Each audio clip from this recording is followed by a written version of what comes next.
वर्तमान समय में लगभग 6 और 7 दिन से वर्तमान समय में हमें वाली ट्रेंडिंग पर एसडीएम ज्योति मौर्य की चर्चा प्रिंट मीडिया, टीवी मीडिया और सोशल मीडिया पर भारी संख्या में दिखाई पड़ रही है। युवा साथियों के द्वारा सोशल मीडिया पर ज्योति मौर्य के बारे में कई प्रकार के लेख लिखे जा रहे हैं, धोखेबाजी के लेख लिखे जा रहे हैं। साथियों, युवाओं के द्वारा भारी संख्या में ये लिखा गया, हजारों की संख्या में हमने सोशल मीडिया पर देखा, यूट्यूब पर देखा, फेसबुक पर देखा, ट्विटर पर देखा, इंस्टाग्राम पर देखा। जितने भी सोशल मीडिया के संसाधन हैं उन पर हमने सब पर देखा, ये लिखा जा रहा है कि बेटी पढ़ाओ बीवी नहीं। तो साथियों, इस प्रकार के लेखों को युवाओं के द्वारा लिखा जा रहा है। कब? जब ज्योति मौर्य के बारे में हम एसडीएम ज्योति मौर्य के बारे में जो घटनाक्रम सुन रहे हैं, जो भी घटना का चक्र सुन रहे हैं, उनके बारे में सुनते हैं, आलोक के बारे में सुनते हैं, तो इस प्रकार के विभिन्न प्रकार के स्लोगन हम जैसे युवाओं के द्वारा, हम उम्र के युवाओं के द्वारा लिखे जा रहे हैं। सम्मानित साथियों, मेरा ये कर्तव्य बनता है कि हम उम्र साथियों को दिशा निर्देश देने का काम करूं, अच्छी दिशा में ले जाने का काम करूं। इस उद्देश्य की खातिर मैं आपको बताने के लिए आया हूं कि हमें करना क्या चाहिए। ऐसे मोड़ पर हम ऐसी अफवाहें चला रहे हैं कि भाई बेटी पढ़ाओ बीवी नहीं। साथियों, हम इस बात को मानते हैं कि ज्यादा लोग ना तो अटल बिहारी वाजपेयी बन सकते हैं, ना लता मंगेशकर बन सकते हैं, ना ज्यादा लोग महात्मा फुले बन सकते हैं, ना माता सावित्रीबाई फुले बन सकते हैं, और ना ज्यादा लोग एसडीएम ज्योति मौर्य बन सकते हैं। हमें इस प्रकार की खबर को नहीं चलाना है। इस प्रकार की ट्रेंडिंग जो हम चला रहे हैं, इस प्रकार की जो हम ट्रेंडिंग चला रहे हैं सोशल मीडिया पर कि बेटी पढ़ाओ बीवी नहीं। सम्मानित साथियों, हमारे लिए जब मैं सभाओं में जाता हूं और भाषण देता था कि फुले साहब ने अपनी पत्नी को प्रोत्साहन दिया, पत्नी को आगे बढ़ाने का काम किया, तो फुले साहब की पत्नी माता सावित्रीबाई फुले ने कंधे से कंधा मिलाकर इस देश में उनके दिशा निर्देश पर अपने कर्तव्य समझकर समाज सेवा माता सावित्रीबाई फुले ने की। और कभी भी ऐसी बेवफाई कई महिलाओं ने नहीं की है। 1-2 महिलाएं ऐसी निकलती है, ऐसे पुरुष भी निकलते हैं। हर पुरुष बेवफा नहीं होता और हर स्त्री बेवफा नहीं होती है, ये अटल सत्य है। सम्मानित साथियों, ये ट्रेंडिंग जो हमारी चलाई जा रही है हम युवाओं के द्वारा कि बेटी पढ़ाए बीवी नहीं, इसे हमें बिल्कुल नहीं चलाना चाहिए। हमें ये संदेश युवाओं को नहीं देना चाहिए कि हमें बेटी पढ़ाना चाहिए बीवी नहीं। साथियों, कुछ कलाकारों के माध्यम से भी ये दर्शाया जा रहा है कि हमें बेटी पढ़ाना चाहिए पर बीवी नहीं। ये वो कलाकार हों, चाहे वो हमारे नेता बंधु हो, चाहे सामाजिक कार्यकर्ता हो, सामाजिक कार्यकर्ताओं के अलावा हमारे सोशल मीडिया के युवा साथी हो या पत्रकार साथी हो, जो भी हमारे भारी संख्या में जो ट्रेंड चला रहे हैं कि बेटी पढ़ाना चाहिए बेबी नहीं, ये बहुत गलत चला रहे हैं। मैं फुले को पढ़ करके, माता सावित्रीबाई फुले को पढ़ करके, महात्मा फुले को पढ़ करके और भारत देश में जन्मे तमाम महापुरुषों को पढ़ करके ये सीखा हूं कि नारी चाहे वो बहन के रूप में हो, नारी चाहे बेटी के रूप में हो, नारी चाहे पत्नी के रूप में हो, नारी चाहे माता के रूप में हो, हमारे लिए, महिला के लिए, हमारे लिए, नारी के लिए प्रोत्साहन देने की जरूरत है। जब तक हम नारी को प्रोत्साहन नहीं देंगे, जब तक हमारा भारत महान भारत नहीं बनेगा, सम्राट अशोक का भारत नहीं बनेगा, सोने की चिड़िया नहीं बनेगा। हमारे लिए श्रेष्ठ भारत बनाना है। जैसे नालंदा विश्वविद्यालय इस देश में था, तक्षशिला विश्वविद्यालय इस देश में था, बुद्ध के यहाँ शिक्षा लेने के लिए आते, लगभग विश्व से यहाँ पर शिक्षा लेने के लिए आते, तो भारत विश्व का गुरु रहा है, सोने की चिड़िया रहा है, भारत भाने वाला देश रहा है। भारत में नर और नारी एक समान रहे हैं। चाहे हम कोई भी काल उठाकर देख ले, हर काल में हमारे लिए ये देखने को मिलता है, नारी ने नर के साथ कंधे से कंधा मिलाकर समाज उत्थान के लिए काम किया है, देश के उत्थान के लिए काम किया है। तब हम कैसे कह सकते हैं कि बेटी पढ़ाओ बीवी नहीं। सम्मानित साथियों, हमारे लिए बेटी को भी पढ़ाना चाहिए, बीवी को भी पढ़ाना चाहिए। साथियों, हर पत्नी ऐसी ज्योति मौर्य नहीं हो सकती। और शायद जब मैं पूरी घटना से जुड़ा रहा, ज्योति मौर्य की घटना से जुड़ा रहा, ज्योति मौर्य से जुड़े हुए ऑडियो वीडियो कई हमने देखे हैं। हम ये कह सकते हैं कि भाई ज्योति मौर्य की ही गलती है या ज्योति मौर्य ने बेवफाई की है, तो ये भी गलत रहेगा। हमने अध्ययन किया है, अध्ययन में जो सोच समझ की है कि नारी और भगवान दोनों शक्ति चाहते हैं, नारी और भगवान दोनों शक्ति चाहते हैं, इसीलिए हमें प्रोत्साहन देकर के स्वयं शक्तिवान बनने की जरूरत है। हमारे लिए कमजोर नहीं बनना है किसी भी क्षेत्र में, हमारे लिए प्रोत्साहन देकर के एसडीएम ज्योति मौर्य बने, तो प्रोत्साहन उनके पति ने दिया, अब वो उनकी जिंदगी से चली गई, कोई बड़ी बात नहीं है। समाज में ऐसे लोग होते हैं, हम उसको भी कह सकते, दुबे को भी, कि दुबे ने भी अपनी पत्नी के साथ छल किया है, ये भी बात हम कह सकते हैं, लेकिन ये नहीं कहते। इस देश के अंदर माता, इस देश में हम कहानियां कथा सुनते थे, इस देश में हम कहानियां कथा सुनते थे, जिन कहानी और कथाओं में नारी को नर के समान बताया है, कंधे से कंधा मिलकर बताया है, वो प्रेम की सीढ़ी बताई है जिसकी हम कभी कल्पना भी नहीं कर सकते। साथियों, जब हम कथा सुनते थे सती अनुसुईया की हो, सती सुलोचना की हो, और जब हम कथाएं सुनते थे तो इनकी कथाओं पर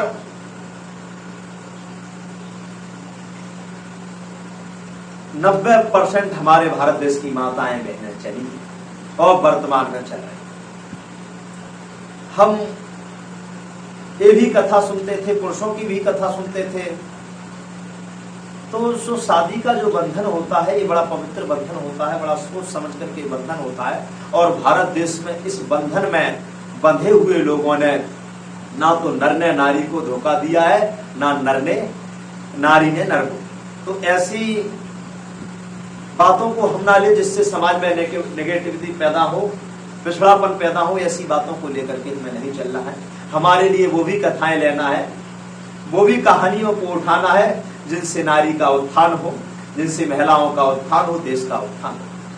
हमें ये भी लेना है, हमें ये भी देखना है कि बहुत सी महिलाएं हमारे समाज में हमारे बीच की मिल जाती हैं, जिन्हें शादी के बाद सफलता मिली और सफलता मिलने पर उनने अपने पति का जीवन भर साथ दिया। ऐसी भी हमारे समाज में हजारों महिलाएं मिल जाएंगी, वर्तमान में है, और ऐसे हमें पुरुष भी हजारों मिल जाएंगे जिन्होंने सफलता पाने पर अपनी पत्नी को, अपनी प्रेमिका को धोखा देने का काम किया है। तो साथियों, हम जैसे जिस ओर देखने का प्रयास करते हैं उस ओर हमें लोग दिख जाते हैं। ऐसी घटनाओं को देख करके हमें ये ट्रेंडिंग कभी नहीं चलाना चाहिए कि हमें ऐसा करना चाहिए, ऐसा नहीं। ऐसी ट्रेंडिंगों से, ऐसे ट्रेंड से, ऐसी भाषाओं से हमारी आने वाली पीढ़ी पर प्रभाव पड़ता है। जब हम आने वाली पीढ़ी पर प्रभाव पड़ता है तो हमारा देश पीछे जाता है, हम गति नहीं ले जा पाते, हम पीछे की ओर चले जाते हैं। बाबा साहब की एक कहानी, एक कथा या एक इतिहास को कहें, वो इतिहास हमारे बीच में आता है। बाबा साहब विदेश में पढ़ने के लिए गए थे। जब विदेश में पढ़ रहे थे और विदेश में पढ़ने के बाद बाबा साहब से विदेश की एक बहुत सुंदर महिला थी, विदेश की बहुत सुंदर महिला, और उस महिला को परम पूज्य बाबा साहब डॉक्टर भीमराव अम्बेडकर से प्रेम हो जाता है। तब बाबा साहब अम्बेडकर कहते हैं, बाबा साहब अम्बेडकर कहते हैं कि आप बहुत सुंदर हो लेकिन आप मेरी बहन हो। बाबा साहब के लिए वो जब हिंदी भाषा में हम कहें प्रेम का इजहार करती है, बाबा साहब से ये कहती है कि बाबा साहब, तो बाबा साहब कहते हैं कि आप बहुत सुंदर हो लेकिन बहन, आप हमारी बहन हो, मेरा इंतजार मेरी रामू कर रही है, मेरा इंतजार मेरी रामू कर रही है। ये हमें महापुरुषों से सीख मिलती है। तो हमारे देश में ऐसे भी पुरुष हुए हैं। हम जब अटल बिहारी वाजपेयी को पढ़ते हैं तो हमें ये भी पढ़ने को मिलता है कि उनने अपनी एक प्रेम कहानी को, छुपी हुई को देख करके पूरा जीवन अकेले ही यापन कर दिया। ये देखने को हमें अटल बिहारी वाजपेयी को पढ़ने से हमारे बीच में एक ऐसी भी बहन मिलती है, ऐसी भी एक महिला मिलती है, लता मंगेशकर, जिन्होंने एक प्रेम कहानी टूटने पर अपना पूरा जीवन अकेले ही गुजार दिया। तो ऐसी भी हमें कहानी, कथा इतिहास में हमें मिलती है, इतिहास मिलता है। जब हम इतिहास पढ़ते हैं और इतिहास पढ़ करके भी हमें फिर भी हम कहते हैं कि भाई हमें बेटी पढ़ाना चाहिए, बेबी नहीं। तो सम्मानित साथियों, मैं आपसे कहूंगा इस प्रकार का ट्रेंड नहीं चलाएं। साथियों, हमें ट्रेंड नहीं चलाना है। मैंने तो साथियों इस प्रकार की बात आप कर रहे, जब मैं पढ़ता था लोग मुझे कहते थे, जब बचपन में हम थे, किशोर अवस्था में आए, आज युवा अवस्था में है, किशोर अवस्था क्रॉस करके बाल अवस्था क्रॉस करके किशोर अवस्था में हम थे। दोस्तों में हमारी चर्चा हुआ करती थी, शादी ब्याह हुआ करते थे और उन शादी ब्याह में लोग आया करते थे। जब शादी ब्याह में युवा एक जगह में बैठ जाते हैं, सलाह लेते हैं कि पत्नी कैसी होना चाहिए, घरवाली कैसी होना चाहिए। तो कुछ मित्र कहते थे कि घरवाली ऐसे होना चाहिए जो आंखों ही आंखों में डर जाए, कमजोर, जो हमारा विरोध नहीं कर पाए। अभी हम युवा अवस्था में कुछ साथियों के बीच में गए, कुछ साथियों ने हमसे कहा कि नेताजी, आजकल की जो है लड़कियां बहुएं सास की नहीं सुनती, ससुर की नहीं सुनती, पति की नहीं मानती, ये पढ़ाई का कारण है। सम्मानित साथियों, ये पढ़ाई का कारण नहीं है, ये संस्कार का कारण है। संस्कार हम कह सकते हैं, लेकिन पढ़ाई संस्कार सिखाती है।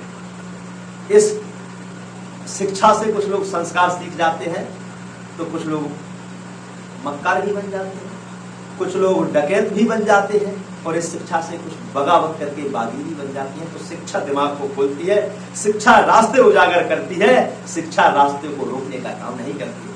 तो सम्मानित साथियों, जब हमें लोग मिल जाते थे, हमारे उम्र के साथी कहते थे कि अब तो हमें अनपढ़ बहू को ढूंढना है, हमारी घरवाली अनपढ़ होना चाहिए। लेकिन मैं सदैव उनसे एक बात कह दिया करता था, आज भी कहता रहता हूँ, किशोर बाल अवस्था में था जब भी कहता था कि भले ही आपकी सोच ये रही हो कि हमारी पत्नी या हमारी घरवाली या जो भी कहें, जैसी जैसी भाषा है, या पत्नी ऐसी हो, कमजोर हो, लेकिन मैं उनसे कहता था कि आपकी सोच ये है कि कमजोर हो, हमारा कभी विरोध ना कर पाए। लेकिन मैं उनसे कहता था कि मैं ये सोचता हूं कि जब जिस भी लड़की से मेरी शादी हो, जिस भी लड़की से मेरी शादी हो, जो भी मेरी पत्नी बने, वो इतनी इंटेलिजेंट हो, मुझसे 2 गुना, मेरे से 2 गुना पावरफुल हो, पद में भी हो, योग्यता में भी हो, और जो सत्य को परख सके और सत्य की कसौटी पे खरा उतर सके। मैं ये नहीं चाहता हूं कि मेरी आंखों से वो डर जाए, नहीं, वो सत्य जाने और सत्य की लड़ाई मेरे साथ लड़ सके। मेरा ये सोच हमेशा रहा है, मैं कह दिया करता था, आज भी मैं कह देता हूं कि हमसे पावरफुल होना चाहिए। जिस भी मैं उनसे कह दिया करता था जब बाल अवस्था में था, मेरी तो चर्चा बड़े बड़े लोगों से, जब मैं उस 14 और 15 का था, तो लगभग 21-22 वर्ष के लोगों, मतलब युवाओं से हो जाया करती थी। उनसे कह दिया करता था कि आपकी भले ही ये चर्चा, आपकी सोच भले ही ये हो कि आपसे पत्नी कमजोर हो, आपसे पत्नी कम पढ़ी लिखी हो, लेकिन मेरी तो सोच भैया ये है कि मेरे से 2 गुना होशियार हो। मैं ये चाहता, जिस भी क्षेत्र में हो, जब मैं कह दिया करता था, जिस क्षेत्र में जाऊं, जिस क्षेत्र में चला जाऊं, यदि मैं चपरासी बनूं, तो मैं ये कहता था कि मेरी सोच है कि मेरी पत्नी अधिकारी होना चाहिए, मेरे से डबल गुना। मैं भी नहीं चाहता कि मेरा हुक्म चले, लेकिन बात सही, सत्य और न्याय की। मैं उनसे कह दिया करता था कि यदि मैं एसडीएम बनूं तो वो कलेक्टर बने। और मैं उनसे, मेरी सोच राजनीतिक थी, जब मैं कह दिया करता था कि जब मैं नेता बनूं, यदि मैं नेता बनूं भविष्य में और मैं राजनीति में आऊं, तो यदि मैं सरपंच हूं तो वो विधायक हो, और यदि मैं विधायक हूं और मेरी पत्नी मेरे विधायक बने तो मेरे से डबल गुना वोट पाकर बने। ये मेरी निरंतर सोच है। मैंने कभी ये नहीं सोचा कि कमजोर लड़की होना चाहिए, कमजोर लड़की से हमें शादी करना चाहिए, कभी नहीं सोचता था। क्योंकि मैंने उस समय हकीकत होती, उस समय मैंने रामायण को देखा, और रामायण में एक पाठ आया। रामायण में अंगद कहता है महाराजा रावण से कि महाराज रावण, कायर पुरुष कभी माफ नहीं करते, मतलब कायर पुरुष या कायर जो भी हो, महाराज कायर लोग क्षमा नहीं करते हैं, और जो वीर होते हैं वो क्षमा करते हैं। तो वीरों की तो ये पहचान रहती है, वीरों की ये पहचान रहती है कि वीर वही होता है जो अपन से दोगुनी ताकत वाले को अपने वश में कर ले, उसे ही इस देश में वीर कहती है। चाहे वो किसी भी क्षेत्र में हो, युद्ध के क्षेत्र में हो, किसी भी क्षेत्र में। अब भाई लोगों की सोच है कि अनपढ़ पत्नी हो तो हम दबा लेंगे, तो ये हमारी सोच नहीं रही। और साथियों, आज भी मेरी ये सोच है, आज ही मैं आपसे कह रहा हूं और आपको भी ये सोचना चाहिए। आप भी सोचिए, देखिए ज्योति मौर्य सब नहीं होती। आज हमारे भारत देश में विवाह की परंपरा है जो सबसे हटके है, अच्छी परंपरा है, तो हम ये कह सकते हैं कि ज्योति मौर्य सब नहीं हो सकते। मेरी तो जिससे भी शादी हो, मैं ये कामना करता हूं कि मेरे से 2 गुना पावर हो, किसी भी मेरे ही क्षेत्र में हो, अच्छी बात है, लेकिन मेरे से 2 गुना पावर हो। मैं ये कहता हूं और कह रहा हूं, क्योंकि मेरी और युवा साथियों से भी कह रहा हूं कि भले ही हम बीवी को पढ़ाएं, पत्नी को पढ़ाएं, एक ज्योति मौर्य निकल सकती है, अनेक नहीं। ये हमारी सोच है और हमारी तो ये सोच। अब मैं इसीलिए आपके बीच में आया हूं कि ये ट्रेंड को हटाइए कि बेटी पढ़ाओ बेटी नहीं। हमें बेटी को भी पढ़ाना है, बीवी को भी पढ़ाना है, और मौका पड़ जाए साथियों तो अपनी माता को भी पढ़ाना है। माँ को भी हमें अनपढ़ नहीं रखना है, माँ को भी हमें इतना बलवान बनाना है कि हमारी माँ अनपढ़ हो कि सही और गलत में फर्क समझे और रास्ता खुल जाए। रास्ता वही खुलता है यदि अनपढ़ व्यक्ति ने रास्ता देखा होगा। यहाँ से दतिया जाने तक, मैं जिस गांव में बैठा हूँ, मेरे गांव से अनपढ़ व्यक्ति ने रास्ता देखा होगा दतिया जाने तक, तो वो अनुभव से पहुंच जाएगा। यदि पढ़ा लिखा व्यक्ति होगा तो वो कलम से वो उसको ये लिख दो कि पहले आपको बड़ौनी जाना होगा, कोड़न जाना होगा, फिर ऐसा आपको उनको लिख देना या बता देना, तो वो दतिया जाएगा। अनपढ़ व्यक्ति नहीं पहुंच पाएगा, उसमें लिख देना बाएं मुड़ना इतने से, तो पढ़ करके तो पढ़ाई से रास्ता खुलते हैं। तो हमें रास्ता खोलना है और फुले के विचारों पर चलकर, महात्मा फुले को पढ़ करके, ऐसे कई महापुरुषों को पढ़ करके हमें प्रोत्साहन करने की जरूरत है। हम देश में नारियों को प्रोत्साहन दें, हम उन्हें घर की 4 दीवारों में कमरे में बंद नहीं रखें, उनके लिए इतिहास पढ़ाने का काम करें।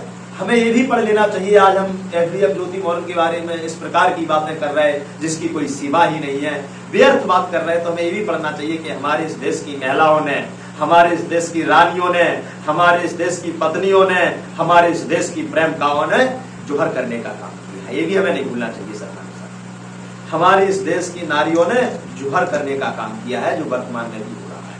तो हमें ये इतिहास पढ़ने की जरूरत है, नारियों को दोष लगाने की जरूरत नहीं है सम्मानित साथियों। और साथियों, अंतिम समय में मैं आपसे यही कहूंगा, बार बार मैं निवेदन कर चुका हूं सोशल मीडिया के माध्यम से, और फिर मैं आपसे कहूंगा कि साथियों, जब हम इतिहास में जाते हैं, वीरों की गाथाएं हम पढ़ते हैं। अभी लोग कह रहे थे कि क्या लोग कह रहे थे कि ज्योति मौर्य के लाने जो नहीं करना चाहिए, यदि सम्मानजनक पद पर है और ना भी हो, लेकिन नारी के लिए ये शब्द इस्तेमाल नहीं करना चाहिए कि भाई मतलब यार ना हो, पता नहीं, मुझे तो आ नहीं रहा वो क्या क्या लोग लिख रहे हैं, छिनार ना हो, इस प्रकार के शब्द लोगों को तो मुझे बड़ा बुरा लगा कि क्या लिख रहे हैं। ये जो भी इंद्रियां होती उन पर कब्जा संस्कारों से किया जा सकता है, विचारों से किया जा सकता है, पद से। ये हम जो है कब्जा है इंद्रियों पे, हम संस्कारों से करते हैं। जब हम पढ़ते थे, हमने 12वीं में पढ़ाई की, और 12वीं में पढ़ाई करने के बाद हमें एक चीज पढ़ने को मिली सम्मानित साथ, वर्ण व्यवस्था और आश्रम व्यवस्था। आश्रम व्यवस्था में हम इस बात को पढ़े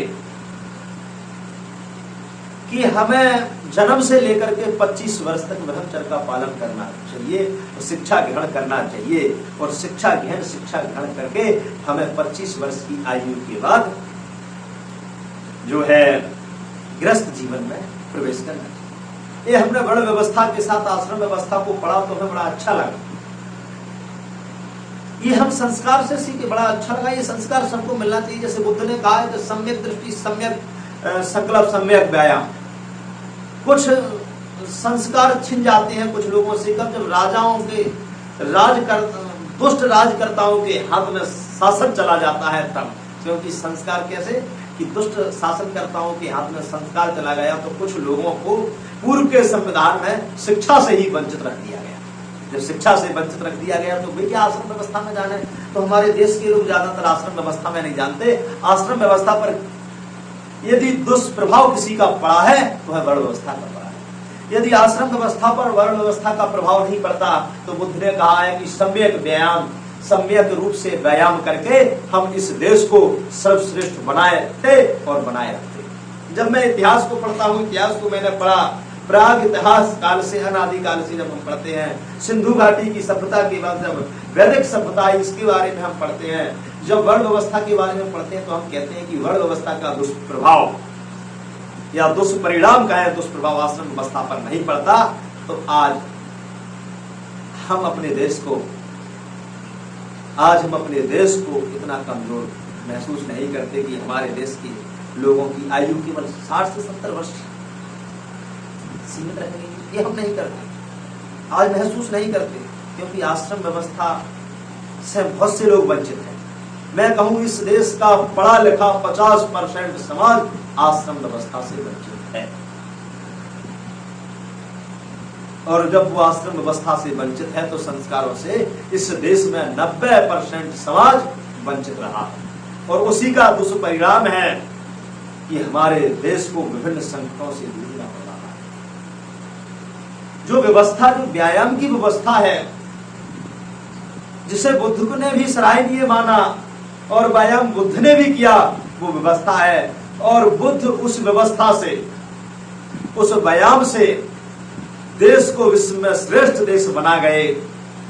उस व्यवस्था से 90% लोग वंचित रह गए, तो उसका कारण है कि हम इस प्रकार की बातें कर रहे हैं। साथियों, और इतना कहूंगा कि जो भी सोशल मीडिया पर इस प्रकार की बातें चला रहे उनके लिए ये मेरी बात जरूर पहुंचाने का काम करें, और नहीं भी पहुंचाएंगे तो कोई बड़ी बात नहीं, जितनों तक पहुंच जाए उतने के लिए सार्थक है। इसी मुद्दे पर मैं 2 और 3 दिन में फिर खोज करके विचार